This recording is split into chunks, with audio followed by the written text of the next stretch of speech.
Assalamualaikum warahmatullahi wabarakatuh. Perkenalkan, nama saya Ima Palupi Hapsari, NIM PO 72243190055. Pada kesempatan kali ini, saya ingin mengucapkan puji syukur kehadirat Allah Subhanahu wa taala yang telah memberikan rahmat dan hidayahnya sehingga saya pada hari ini dapat mempresentasikan hasil penelitian skripsi saya yang berjudul Efektivitas senam dysmenorrhea dan teknik relaksasi nafas dalam terhadap penurunan dysmenorrhea, sistematik literatur review. Saya juga ingin berterima kasih kepada Ibu Ernani SST MKep selaku penguji utama saya, Ibu Novi Pasiriani SST MPD, dan saya mengucapkan terima kasih juga kepada Ibu Sonya Yulia SPD MKes.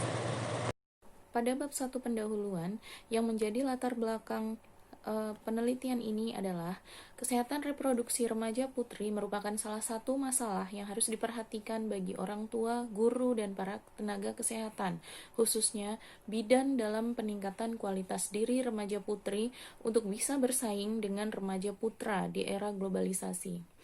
Salah satu masalah kesehatan reproduksi yang dialami oleh remaja putri yang sering dianggap sepele oleh guru dan orang tua adalah dysmenorrhea. Pada tanggal 18 November 2019, peneliti melakukan studi pendahuluan di SMP Negeri 14 Balikpapan Selatan. Berdasarkan studi pendahuluan tersebut, yang telah dilakukan oleh 10 orang siswi kelas 8 SMP Negeri 14 Balikpapan Selatan, dengan cara melakukan wawancara, 8 siswi mengatakan dysmenorrhea dan 2 orang siswi mengatakan tidak pernah dysmenorrhea. Rencana penelitian semula akan dilaksanakan pada tanggal 9 Maret 2020. Namun, karena surat izin dari KEPK atau Komisi Etik Penelitian Kesehatan belum terbit dan kegiatan peneliti terhambat karena adanya wabah pandemi COVID-19 di Balikpapan yang terjadi pada bulan Maret 2020 sampai sekarang, maka peneliti tidak memungkinkan untuk melakukan penelitian. Berdasarkan keterbatasan tersebut, maka peneliti tetap melanjutkan penelitian dengan mengganti metode penelitian yang seawalnya langsung pada responden menjadi penelitian sistematik literatur review. Pada bab 2 tinjauan pustaka, peneliti membahas 2 variabel yang terpenting untuk mengetahui penurunan dysmenorrhea, yaitu 1. Senam dysmenorrhea dan 2. Teknik relaksasi nafas dalam. Sehingga hipotesis dalam penelitian ini adalah 1. Senam dysmenorrhea efektif dalam penurunan dysmenorrhea. Yang kedua, teknik relaksasi nafas dalam efektif dalam penurunan dysmenorrhea. Pada diagram alur penelitian sistematik literatur review, di sini ada 3 hal, yaitu studi lapangan, persiapan, dan tinjauan kepustakaan yang harus dipersiapkan awal sekali dalam penelitian sistematik literatur review. Setelah melakukan ketiga persiapan tersebut, maka peneliti dapat melakukan identifikasi masalah, perumusan masalah, kemudian baru dapat melakukan pengumpulan data. Pengumpulan data di sini adalah peneliti melakukan pengumpulan data secara data primer dan data sekunder. Data primer peneliti mendapatkan dari studi pendahuluan dengan cara wawancara. Dengan pengumpulan data sekunder, di sini peneliti melakukan dengan cara melihat data dapodik atau data pokok pendidikan dan dengan cara melakukan studi literatur. Setelah peneliti melakukan pengumpulan data baik secara primer maupun sekunder, peneliti kemudian melakukan pengolahan data, kemudian melakukan analisis data, kemudian baru melakukan pembahasan dan dapat mencapai kesimpulan. Di sini juga tertera bahwa desain penelitian saya adalah sistematik literatur review atau SLR, dan pengumpulan datanya primer dan sekunder, analisanya terdiri dari kriteria inklusi dan kriteria eksklusi. Pada bab 4 hasil penelitian, terdapat diagram prisma yang dalam diagram prisma tersebut memiliki 4 komponen, yaitu identification, screening, eligibility, dan include. Empat komponen tersebut adalah diagram yang atau alur diagram untuk dalam men-screening jurnal.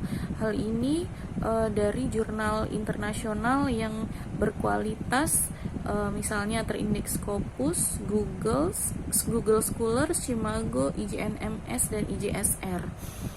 Dalam hal ini peneliti menemukan dari 402 jurnal yang berkualitas, kemudian mengerucut menjadi 196 karena peneliti menemukan beberapa artikel yang sama.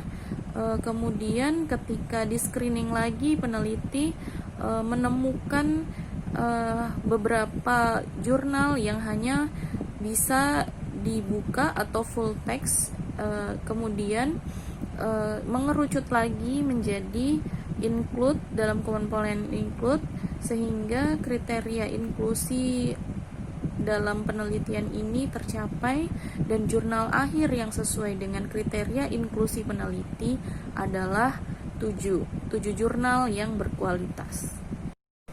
Setelah dilakukan critical appraisal, kemudian dari bab 4 ini langkah terakhirnya adalah mapping literatur, yaitu berdasarkan 7 artikel yang telah terpilih dan sesuai dengan kualitas yang baik, maka mapping ini menggolongkan bahwa intervensi atau perlakuan yang diberikan pada sampel penelitian menjadi beberapa golongan, yaitu yang pertama efektivitas 6 dysminore terhadap Setelah ditemukan 7 jurnal, kemudian peneliti melakukan ekstraksi data.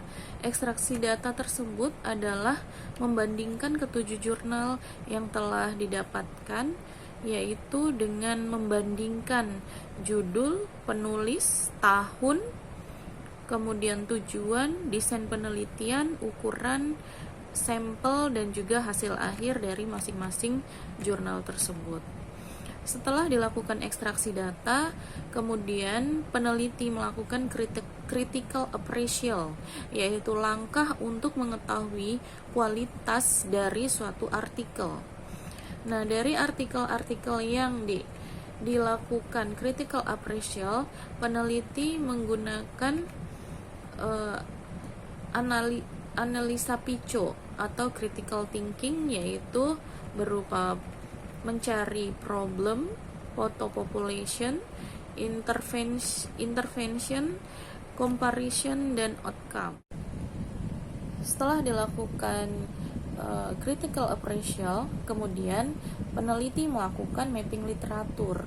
Mapping literatur ini adalah bertujuan untuk memisahkan jurnal-jurnal yang ditemukan berdasarkan variabel-variabel yang ditentukan oleh peneliti pada bab 2. Nah, pada mapping literatur tersebut peneliti menggolongkan 2 variabel, yaitu variabel pertama yaitu efektivitas 6 dysminore terhadap penurunan dysminore, yaitu terdapat pada artikel atau jurnal nomor 3, jurnal nomor 4, jurnal nomor 5, jurnal nomor 6, dan jurnal nomor 7.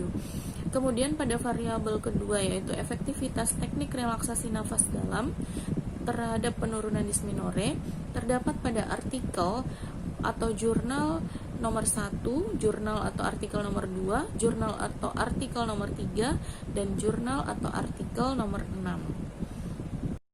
Baik, kita lanjutkan pada bab 5 yaitu pembahasan. Pada bab ini peneliti membahas tentang keterkaitan studi literatur atau jurnal yang telah berhasil di-screening dan dianggap relevan dengan bab 2 tinjauan pustaka penelitian ini. Studi literatur ini memberikan penjelasan mengenai teori-teori yang dapat membantu dalam menyelesaikan penelitian ini, yaitu 1. Tentang efektivitas 6 dysminore, dan 2. Tentang teknik relaksasi nafas dalam terhadap penurunan dysminore. Dalam pembahasan, peneliti menguraikan penjelasan, yaitu pengobatan non-farmakologis sangat dibutuhkan untuk menurunkan nyeri pada saat menstruasi, karena penanganan farmakologis yang digunakan dalam jangka waktu yang lama pasti akan membahayakan penderita dysmenorrhea tersebut. Pengobatan non-farmakologi yang peneliti angkat sebagai bahan penelitian adalah pengobatan dengan senam dysmenorrhea dan teknik relaksasi nafas dalam. Yang kedua, teknik tersebut bermanfaat dan sangat efektif untuk menghasilkan hormon endorfin yang dapat mengurangi rasa nyeri pada saat menstruasi. Berdasarkan bukti-bukti adanya keterkaitan antara studi literatur dan tinjauan pustaka yang peneliti jabarkan, maka hipotesis penelitian dapat terjawab, yaitu senam dysmenorrhea dan teknik relaksasi nafas dalam sangat efektif dalam penurunan dysmenorrhea. Lanjut ke bab 6, yaitu penutup. Pada bab ini, peneliti membuat kesimpulan dan saran dari penelitian sistematik literatur review yang berjudul Efektivitas Senam Dysmenorrhea dan Teknik Relaksasi Nafas Dalam terhadap Penurunan Dysmenorrhea. Kesimpulannya yaitu, yang pertama adalah, dari beberapa jurnal yang ditemukan, peneliti dapat mengidentifikasi dan menganalisa secara efektif gambaran dysmenorrhea yang dialami oleh seorang wanita sebelum melakukan senam dysmenorrhea dan teknik relaksasi nafas dalam. Yang kedua, dari beberapa jurnal yang ditemukan, peneliti dapat mengidentifikasi dan menganalisa secara efektif gambaran skala nyeri saat dysmenorrhea seorang wanita setelah melakukan senam dysmenorrhea dan teknik relaksasi nafas dalam. Sedangkan saran yaitu bagi institusi pendidikan, diharapkan peneliti dapat mengembangkan teori tentang senam dysmenorrhea dan teknik relaksasi nafas dalam terhadap penurunan dysmenorrhea dan menjadi bahan acuan bagi mahasiswa sehingga dapat dijadikan sumber untuk melakukan penelitian selanjutnya. Bagi bidan dan tenaga kesehatan lainnya diharapkan dapat menjadi masukan dan tenaga kesehatan lainnya dapat memberikan penyuluhan dan bimbingan tentang penanganan dysmenorrhea. Bagi masyarakat diharapkan penelitian ini dapat dijadikan informasi terbaru tanpa dalam mengurangi nyeri saat dysmenorrhea tanpa penggunaan obat farmakologis yang jika digunakan dalam jangka waktu yang lama dapat membahayakan diri. Yang kedua adalah bagi masyarakat diharapkan dapat digunakan oleh kalangan masyarakat selain karena efektif, praktis, dan mudah dilakukan. Penelitian ini juga dapat bermanfaat untuk mengurangi angka kejadian dysmenorrhea bagi perbandingan untuk melakukan penelitian selanjutnya. Terima kasih atas perhatiannya. Demikian presentasi dari saya. Kurang dan lebihnya mohon dimaafkan. Wassalamualaikum warahmatullahi wabarakatuh.